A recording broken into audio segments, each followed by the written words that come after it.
Welcome back to Adams Field, where the Warriors open the season with a 31-0 shutout victory over the Walsh Cavaliers. Joe Abramson along with Kevin Breckmacher. And Kevin, it wasn't pretty early, but beautiful thing at the end. Yeah, it got really pretty there in the fourth quarter from Wayne State, especially on the offensive end when they got their offensive line really working. James Hill had a great second half. Moffitt with a great second half. But give a shout out to the defense. We mentioned it a few times. You heard Tony ask Coach Winters, first shutout in almost 7 years. This defense came into this year very unheralded. I think they're going to get some looks after tonight. I think they are, and the special teams will as well. They made some big plays in the first half. Special teams set up the first points of the season for the Warriors. Let's take a look at some of the highlights. Yeah, not a lot of highlights in that first half, for either team really, but it started off with that block punt from Wayne State. You see it right here, and that was a good way to start the game. Toth getting in there, getting his hand up there to block that punt. It led to a Wayne State field goal, and the Warriors took a quick 3-0 lead. Yeah, Shane Hines, first day as a Warrior. Not first game as a Warrior, first day as a Warrior with the field goal, making it 3-0. And then the Warriors went deep to Darius Roberson. Dakota Cup, 62 yards. His best pass of the day by far. And again, Roberson outrunning the defense for about the third time in that half. They finally connected against the win instead of going with the win. He laid it in there nicely, and Roberson with a long touchdown catch to make it 10-0 Wayne State. 10-0 at halftime, but let's face it, we were all concerned.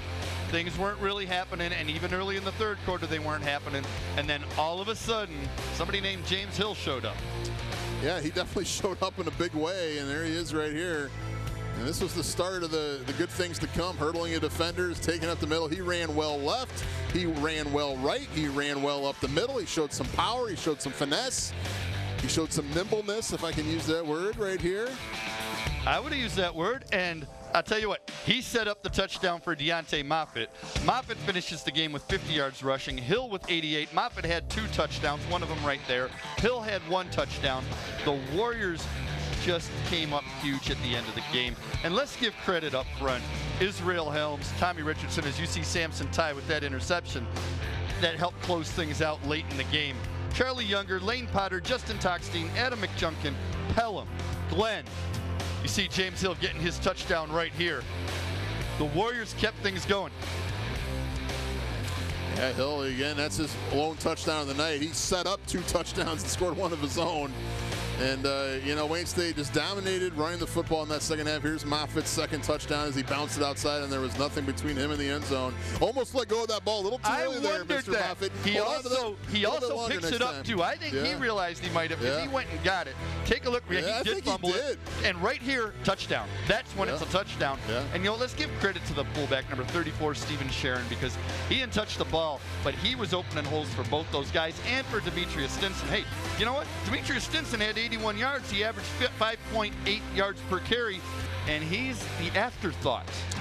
Very big afterthought in this game. Look at the statistics right here. The thing that jumps out to me, not just the domination on total yards, 343 to 141. How about for the first game of the year, Wayne State had no penalties? No penalties, and I love the 18 first downs. The third down conversion's not great, but much better in the second half. And here's the big one. Time of possession. In the first half, Walsh, 1943 to 10-17 for the Warriors. In the second half, Walsh had it for 12:44. The Warriors had it for 17-16. Why? Ran the ball. They ran it, and they couldn't be stopped. We talked about it on that one drive. Keep doing this till they stop it. Well, you know what? They kept doing it, and they never stopped it. No, and it was an offensive line taking over, the running backs taking over. And I mentioned it a few times throughout the telecast in that fourth quarter, the defense was wearing down for Walsh. That's why you saw a lot of the big holes. It wasn't just the running backs. It wasn't just Hill and Moffitt. It wasn't just the offensive line. It was Walsh was getting tired, and the time of possession shows that story. Absolutely, and it's early in the season. They're going to play tougher opponents, so we don't want to get too excited about this and say, oh, we found a new identity for this Warrior football team. Hey, Darius Roberson, Deontay Nicholas, Corey Esther, these guys are going to have to catch the ball and do other things, and the quarterbacks are going to have to come through.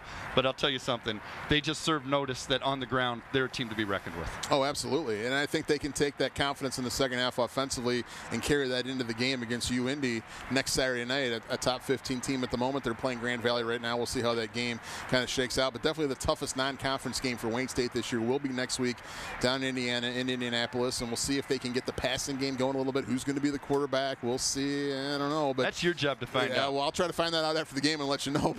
But it's going to be interesting to see what Wayne State can do, because they can't just run the ball against UIndy. They got to throw a little bit too. But I think Paul Winters and the rest of his staff have to be happy with the way the defense played, and that's going to give them some confidence going into next week, because they didn't stop UIndy very well last year at all. If they can get a few stops on the road next week, got a chance to win the game. Going to be interesting. And hey, for us, 1 down, 5 more to go. You've got a lot more Wayne State football to watch this season right here on CN 900. For Kevin Breckmacher, for Tony Ortiz, for our director, Mike Johnson, and for all of the hardworking crew right here at CN 900, thanks for looking in. Once again, the final score, the Wayne State Warriors 31, the Walsh Cavaliers nothing. We'll see you next time right here on CN 900.